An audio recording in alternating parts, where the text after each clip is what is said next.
Bonsoir à tous et soyez les bienvenus dans cette nouvelle édition. Les titres: la rentrée judiciaire des cours et tribunaux de l'année 2024-2025 a eu lieu ce vendredi 18 juillet 2025 à l'hémicycle de l'Assemblée nationale. La cérémonie solennelle a été présidée par le président de la République, professeur Faustin Archange Touadéra. Vous en saurez plus dans ce journal. Vous aurez à suivre également dans cette édition la décoration de 75 casques bleus de l'unité d'aviation tunisienne, laquelle décoration qui interviennent après 350 missions opérationnelles effectuées vers 9 villes de la République centrafricaine. Voilà tout pour les titres, les détails. Monsieur Pedro Marino, responsable de service de renseignement du Portugal en mission de travail à Bangui, a été reçu hier par le président de la République, professeur Faustin Archange Touadéra. En toile de fond, les deux personnalités ont abordé exclusivement les questions liées au renforcement de la coopération sécuritaire entre la République centrafricaine et le Portugal. L'interlocuteur du chef de l'État dévoile ici le mobile de leur entretien. Suivez. C'est un honneur d'être reçu par son Excellence, Monsieur le Président de la République centrafricaine. Je suis là par invitation de Monsieur le Ministre conseiller Lini Sara, mon homologue de la République centrafricaine. Je suis là pour assurer et pour continuer à coopérer étroitement pour la sécurité de nos deux pays. On travaille ensemble. À présent, il y a bien sûr une participation portugaise, une force rapide, de réaction rapide portugaise qui s'engage à capitaine MINUSCA, dont nous travaillons avec pour assurer la sécurité aussi des forces portugaises. Mais bien sûr, derrière cet engagement du Portugal, c'est un engagement vis-à-vis de la sécurité du pays, vis-à-vis un partenariat qui est franche, qui est transparent et qui veut garantir que la République centrafricaine puisse continuer à prospérer comme on le voit et qu'on puisse travailler ensemble vis-à-vis de la sécurité de nos deux pays. Très content toujours avec la réaction de toutes les autorités, y compris de son Excellence, Monsieur le Président, vis-à-vis l'accueil qui est réservé aux forces portugaises qui sont au pays. La même impression que j'ai recueillie auprès de nos forces, c'est la même impression que je crois qui est recueillie par la population de la République centrafricaine. C'est un accueil exemplaire, c'est des forces qui sont là pour contribuer pour la stabilité, pour la sécurité des peuples, et je crois qu'il y a vraiment une très bonne dynamique et une très bonne entente. Sachez également que la rentrée judiciaire des cours et tribunaux sur toute l'étendue du territoire national pour l'exercice de l'année 2024-2025 a eu lieu ce vendredi à l'hémicycle de l'Assemblée nationale, organisé par le ministère de la Justice, de la promotion des droits humains et de la bonne gouvernance. La cérémonie solennelle a été présidée par le professeur Faustin Archange Touadéra, président de la République, chef de l'État, président du comité des magistrats et juges centrafricains et les plus hautes autorités de la République, ainsi que le corps diplomatique. On en parle avec Fabiola Tampon.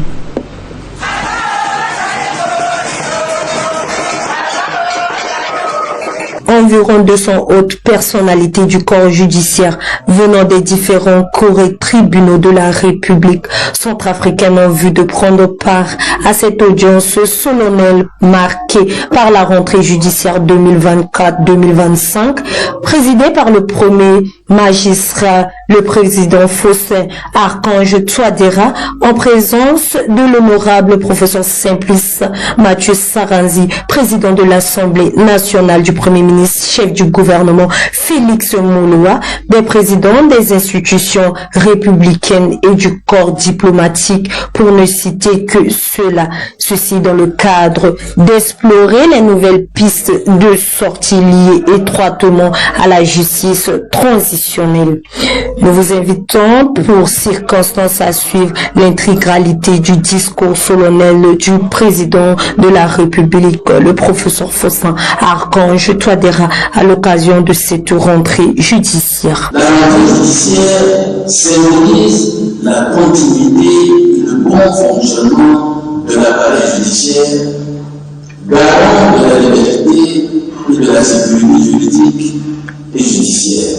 L'occasion de faire sans complaisance l'évaluation des activités réalisées, de dresser le bilan de l'année judiciaire écoulée et de fixer les priorités pour l'année à venir dans la perspective de la consolidation de l'état de droit, comme l'a si bien souligné Monsieur le procureur général près de la Cour de cassation dans son réquisitoire de circonstances. C'est aussi un moment d'échange entre les magistrats, les différents acteurs judiciaires, à savoir les avocats, les officiers de justice, les notaires et les pouvoirs publics pour consolider les rapports institutionnels. Elle donne une vitrine à la justice et renforce la confiance des citoyens dans les institutions judiciaires. Cela est d'autant plus important que dans un contexte post-conflit, la justice doit contribuer non seulement à la restauration de l'autorité de l'État, à la lutte contre l'impunité, mais surtout doit être un facteur clé dans la réconciliation nationale et la stabilité sociale. La rentrée judiciaire est un événement solennel qui vous offre l'occasion de rappeler la nécessité de garantir une justice impartiale, une justice indépendante, sobre de la démocratie et de l'état de droit. Elle permet de relever les défis de formation initiale et continue, les moyens infrastructurels, matériels et financiers indispensables à l'amélioration de l'offre et de l'accès à un service public de qualité. La particularité de la présente cérémonie de rentrée judiciaire des cours et tribunaux réside dans le fait qu'elle se tient immédiatement après la réunion des organes chargés de la gestion des carrières des magistrats et juges, qui a entériné d'importantes réformes par la création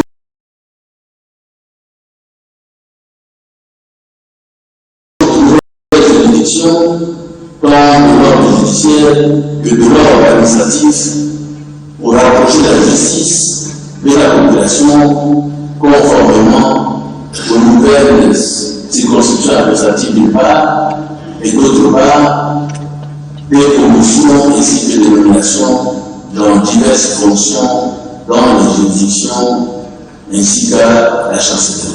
J'encourage le ministre d'État chargé de la justice et le ministre des Finances et du Budget de poursuivre les efforts pour la construction des infrastructures judiciaires, pénitentiaires, des logements et la chancellerie.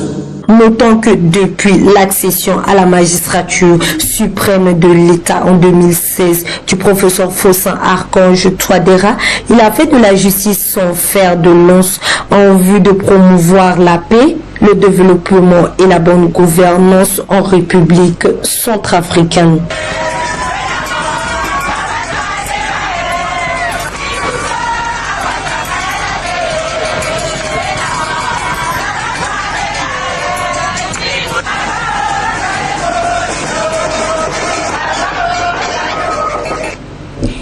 Et puis une signature de mémorandum d'entente entre le ministère de la Santé et de la Population et l'Organisation mondiale de la santé OMS a eu lieu hier jeudi au ministère de la Santé en présence du ministre de la Santé Dr Pierre Somsé. Cette signature traduit dans le fait de la modernisation du système de la santé prônée par le président de la République, professeur Faustin Archange Touadéra, sa priorité pour la santé de la population. On en parle avec Marielle Mokundi.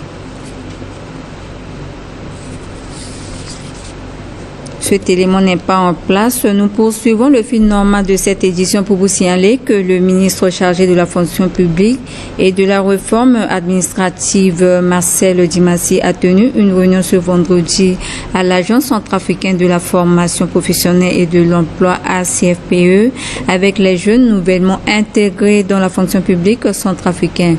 Plus de précisions avec Urgis Samou. La salle de conférence de l'Agence centrafricaine pour la formation professionnelle et de l'emploi a servi de cadre à une réunion entre les nouveaux intégrés relevant de la fonction publique suite à un communiqué fait par le ministre chargé de la fonction publique et de la réforme administrative, Marcel Dimassé. Au cours de cette rencontre, pour le membre du gouvernement, dans ses propos, il précise que cette rencontre permet d'édifier les nouveaux intégrés dans la gestion des ressources humaines de l'État. Il est à noter que cette rencontre s'est déroulée dans une ambiance de convivialité et de fraternité. Il me semble que c'est l'évidence même lorsque nous cooptons des gens dans une famille. Il est normal qu'on fasse une grande réunion de famille pour présenter les nouveaux venus. C'est ce qu'on a fait. Les présenter, mais aussi leur expliquer ce que c'est que cette famille dans laquelle ils sont arrivés, quels sont les devoirs qu'ils ont, obligations, et quels sont les droits aussi qu'accorde cette famille-là. Donc c'est un peu l'exercice qu'on a fait ce matin. Expliquer aux uns et aux autres quelles sont les missions que le chef d'État a assignées au ministère de la fonction publique et de la réforme administrative, et qu'en tant que fonctionnaire désormais de ce ministère, ils vont porter sur les épaules ces missions que le chef d'État nous a assignées. Il est à noter que cette rencontre s'est déroulée dans une ambiance de convivialité et de fraternité.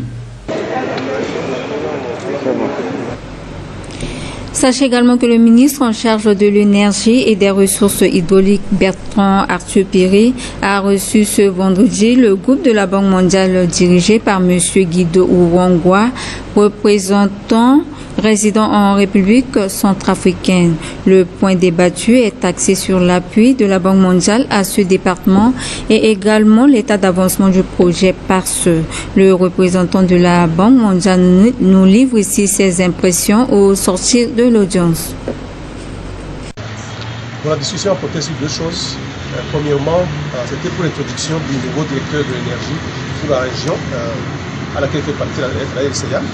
Et deuxièmement, bien sûr, on a parlé de l'état d'avancement de notre appui, surtout avec le projet PARSE. Tout va bien, mais il y a des améliorations qui peuvent se faire pour pouvoir accélérer la mise en œuvre. Non, on a évoqué un peu la vision du ministre pour le secteur de l'énergie et l'amélioration de l'état financier NRK. Mais ça, c'est une question qu'on n'a pas approfondie, qu'on va approfondir la prochaine fois.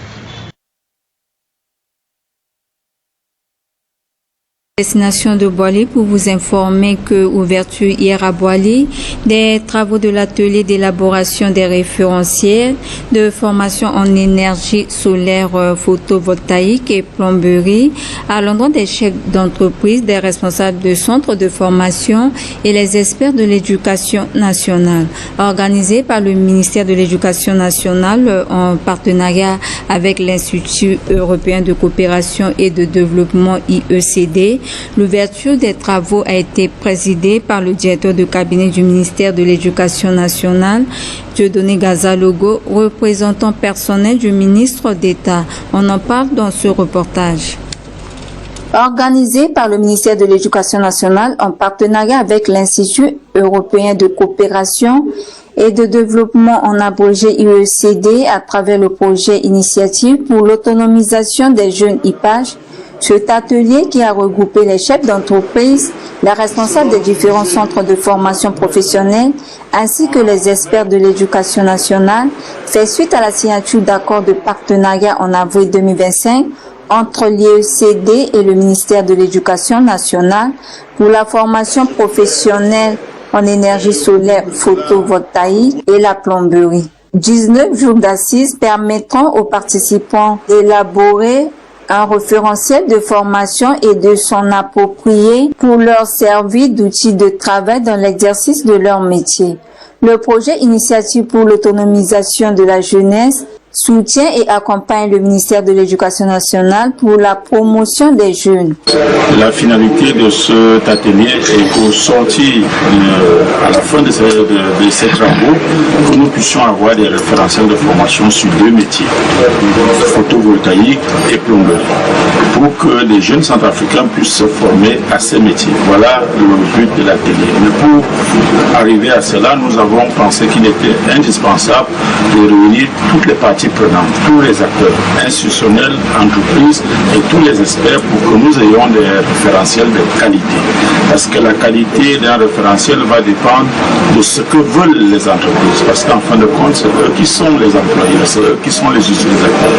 Et donc c'est pour ça qu'on a fait venir, comme vous avez pu le constater, des entreprises en grand nombre, mais aussi tout le personnel expert du ministère de l'Éducation nationale.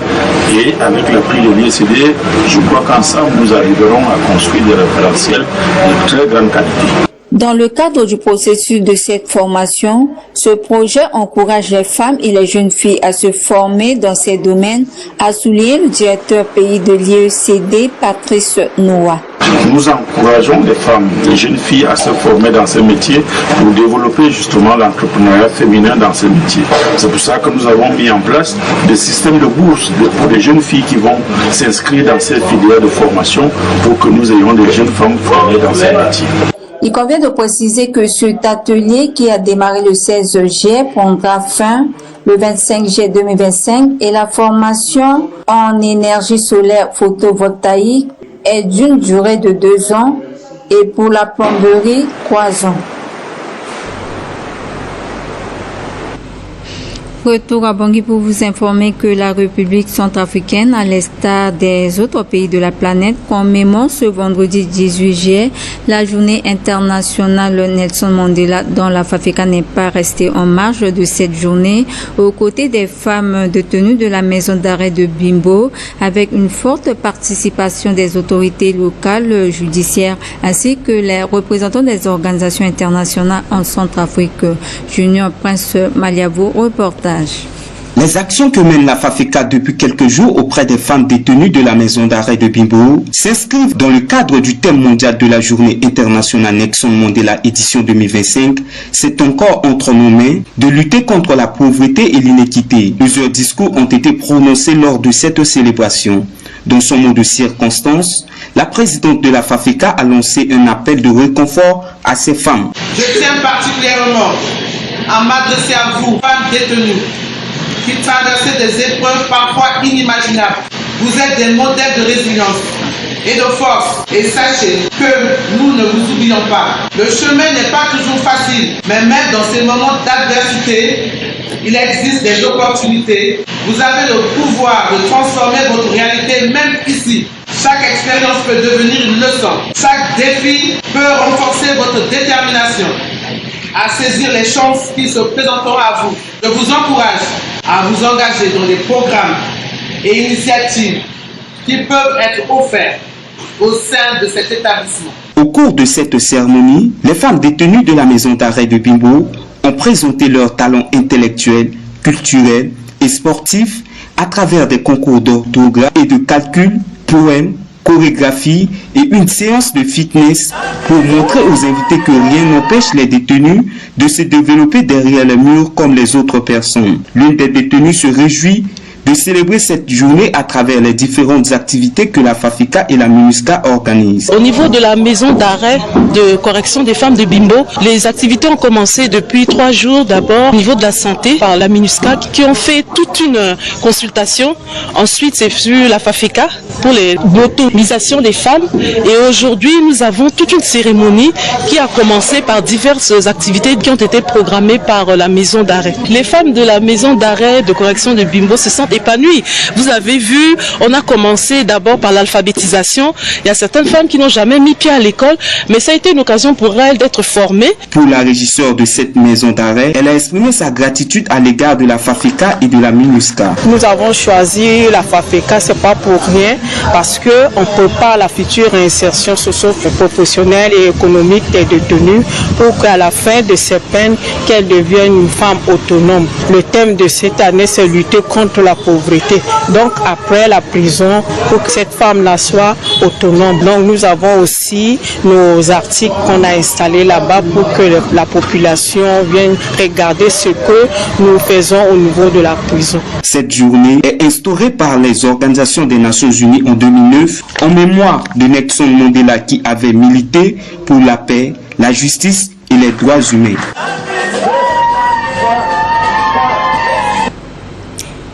Et puis, dans le cadre du mandat de la MINUSCA, la deuxième unité d'aviation tunisienne a effectué 350 missions opérationnelles vers 9 villes de la République centrafricaine. 75 casques bleus de cette unité d'aviation tunisienne ont été décorés de la médaille des Nations Unies. On en parle dans ce reportage. Le 17 juillet 2025, à Bangui, 75 casques bleus, dont 5 femmes de la deuxième unité d'aviation tunisienne, ont été décorés de la médaille des Nations Unies en reconnaissance de leur contribution aux efforts de la mission en faveur de la protection des civils et de l'extension de l'autorité de l'État. I say that it is honor to be part of MINUSCA even through our participation and contribution as rotation is only for 6 months. Nonetheless, we are confident that the next rotation will keep supporting the mission going for promoting United Nations values and appraising United Nations high standards. Dans le cadre du mandat de la MINUSCA, la deuxième unité de transport aérien tunisienne a effectué 350 missions opérationnelles vers 9 villes de la République centrafricaine, 900 heures de vol et diverses tâches incluant le transport de 2500 tonnes de matériel dont les kits électoraux et le déplacement de 3453 personnes ainsi que plusieurs évacuations sanitaires. Grâce à vos inlassables efforts, dans des conditions parfois périlleuses, vous avez chacune et chacun d'entre vous apporté votre pierre à l'édifice. Celle d'arrimer un peu plus chaque jour la Centrafrique sur le chemin de la paix et de la réconciliation. Grâce à vous, des enfants, des femmes et des hommes ont pu renouer avec leurs rêves et leurs aspirations communes. Il est important de rappeler que cette deuxième unité de transport aérien tunisienne a été déployée au sein de la MINUSCA le 11 février 2025.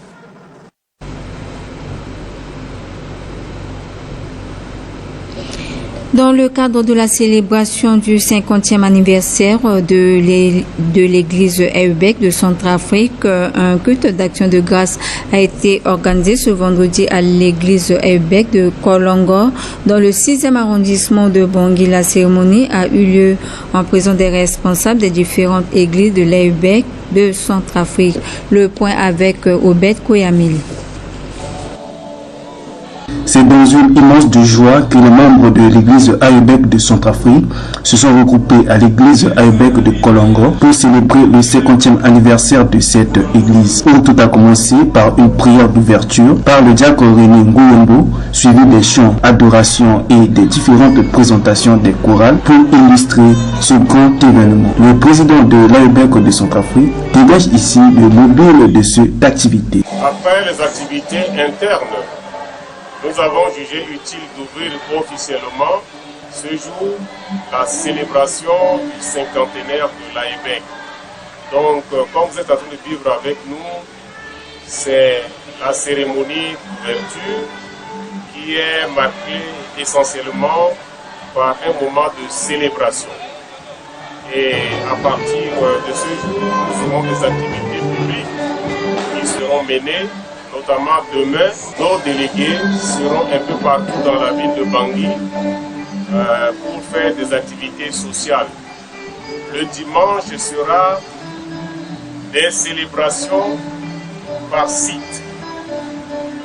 Il y a un site qui va regrouper toutes les églises à Kolongo. Il y a un autre site qui va regrouper des sites à Yembi, PK13 axe d'Amara. Et il y a un autre site qui regroupera toutes nos églises à l'Ibek Wango Bangui, qui est vers le 7e arrondissement. C'est juste pour leur dire que c'est la saison de l'Ibek, c'est leur saison.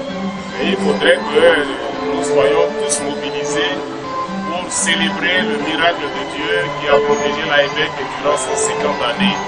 Et ce qui va couronner tout ça, ça sera le grand culte que nous allons organiser au stade du Misport le mercredi 23 en présence de nos frères et sœurs des autres dénominations, mais également des autorités de ce pays.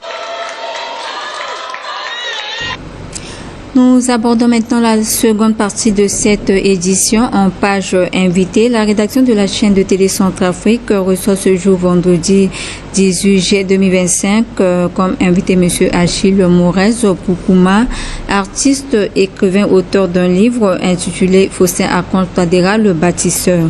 Il dévoile ici le contenu de son ouvrage au cours d'un entretien qu'il a bien voulu accorder avec notre confrère Bienvenu Bissaï. Suivez un extrait. Quant à moi,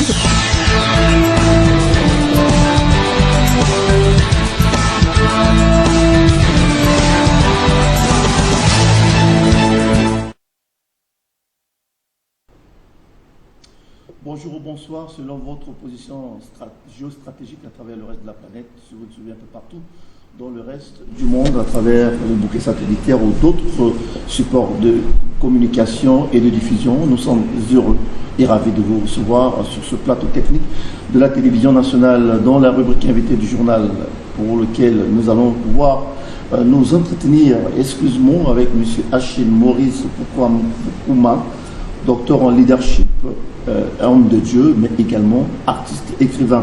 Il est auteur d'un livre intitulé Faustin Archange Touadéra, le bâtisseur, comme vous pouvez le constater devant vos petits écrans. Le bâtisseur, comme vous pouvez le constater devant vos petits écrans.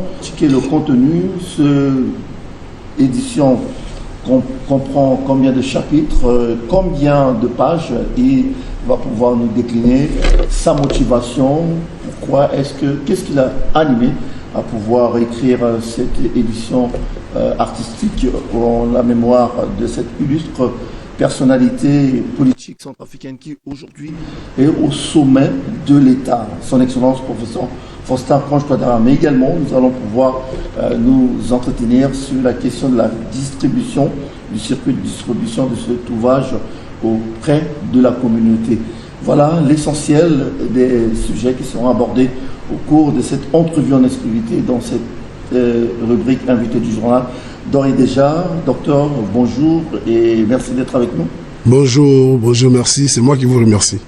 C'est un plaisir de vous recevoir sur ce plateau de la télévision centrafricaine. L'effectif aujourd'hui des Centrafricains qui ont pris leur temps soigneusement d'écrire des ouvrages pour honorer le président de la République, chef de l'État, ne cesse de s'accroître. Après M. Doc Trouvé, voilà, on se retrouve avec vous depuis l'étranger. Vous avez eu l'inspiration de pouvoir écrire cet ouvrage pour honorer le président de la République pour tous les sacrifices consentis pour stabiliser la République centrafricaine après plusieurs années de crise. Alors dites-nous d'où vient votre inspiration, comment est-ce que vous avez eu l'idée de concevoir ce livre? C'est pour moi un véritable plaisir de me retrouver là. Je voudrais saluer tous ceux qui nous suivent et en particulier le professeur Faustin Archange Touadéra, notre chef, notre guide, notre métronome. Alors la question est de savoir d'où me vient cette inspiration ou alors la motivation. Je dirais tout simplement, vous savez, je vis à l'étranger. Je vis à l'étranger, ce n'est pas facile. Lorsque tu es à l'étranger, tu apprends que chez toi, il se passe des choses pas intéressantes. C'est comme un père de foyer qui est dehors, cependant il apprend que la maison est en trouble là-bas. Et ça attire l'attention. Avec les amis, quand on allume la télé, on apprend 20 morts. On apprend. C'est une autre image de la télé, de la République centrafricaine qu'on présente à travers les médias. Vous comprenez effectivement ce que je veux dire par là. Et du coup, j'étais mortifié à chaque fois Jusqu'à ce que un jour, un homme a eu, je dirais carrément, la Centrafrique a reçu un homme. La Centrafrique a reçu cet homme par la grâce divine, qui depuis 2016, depuis son arrivée, la paix ne fait que monter, je dirais tout simplement comme ça. Il a su imposer la paix sur toute l'étendue du territoire. Voici la première raison, ou alors la raison principale, c'est qui m'a motivé. Je dis mais c'est pas possible. On nous parle d'autres sujets maintenant. On ne parle plus des âmes qui résonnent à gauche ni à droite. On parle de cette paix un peu partout. Et quand on pose des questions pour savoir, les compatriotes qui viennent de la Centrafrique, qui nous trouvent à l'extérieur, confirment effectivement qu'il y a la paix partout. Et voici ce qui m'a motivé à écrire sur ce tome. Merci d'avoir décliné votre motivation à pouvoir écrire cet ouvrage pour honorer le président de la République, chef d'État, son excellent professeur Faustin Archange-Touadéra. Mais à côté de cela, quelles sont les actions menées par le numéro 1 centrafricain, son excellent professeur Faustin Archange-Touadéra, qui vous ont vraiment marqué à pouvoir écrire ce livre?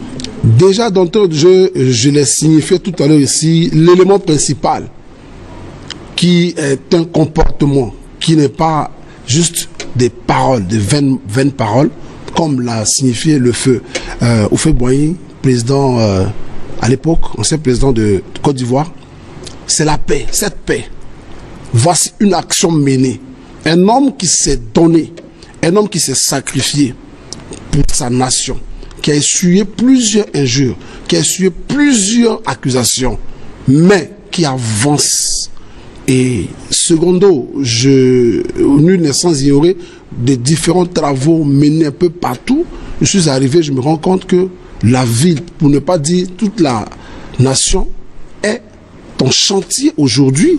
Il faut le noter, on en a besoin.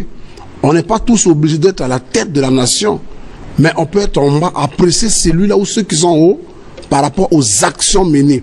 Les routes sont tracées un peu partout. Je suis ici en Centrafrique, je vois les travaux de bitumage un peu partout. C'est à encourager. Est-ce que vous voyez? Et l'une des raisons également qui m'ont motivé, sinon l'une des actions, je dirais, ce chef que nous avons est devenu l'émissaire de l'Union africaine qui va défendre, ou alors qui va, plutôt séparer ces deux frères qui étaient en palabre, qui avaient été invités au Gabon. Voyez-vous? Et je me rends compte que le chef que nous avons aujourd'hui a beaucoup encore dans son carquois. Alors, le président de la République, chef de l'État, son excellent professeur Faustin Archange-Touadéra, n'a pas eu seulement cette stratégie de maintenir la paix en centrafricaine, mais il a également été sollicité en dehors de frontières, notamment gabonaise, où il a vraiment œuvré aux côtés de ses homologues chefs de l'Afrique qui ont choisi parmi tant de chefs d'État africains pour mener la médiation au niveau au sein du Gabon pendant la crise socio-politique qui a entraîné plusieurs difficultés entre l'exécutif et la population. Il y avait déjà une sorte de méfiance entre l'exécutif et la population. Et cela n'a pas empêché le président de la République, malgré ses lourdes charges, d'intervenir. Et aujourd'hui, pour qu'on puisse aboutir à un résultat probant, c'est celui du retour à la légalité constitutionnelle. Qu'est-ce que vous en pensez?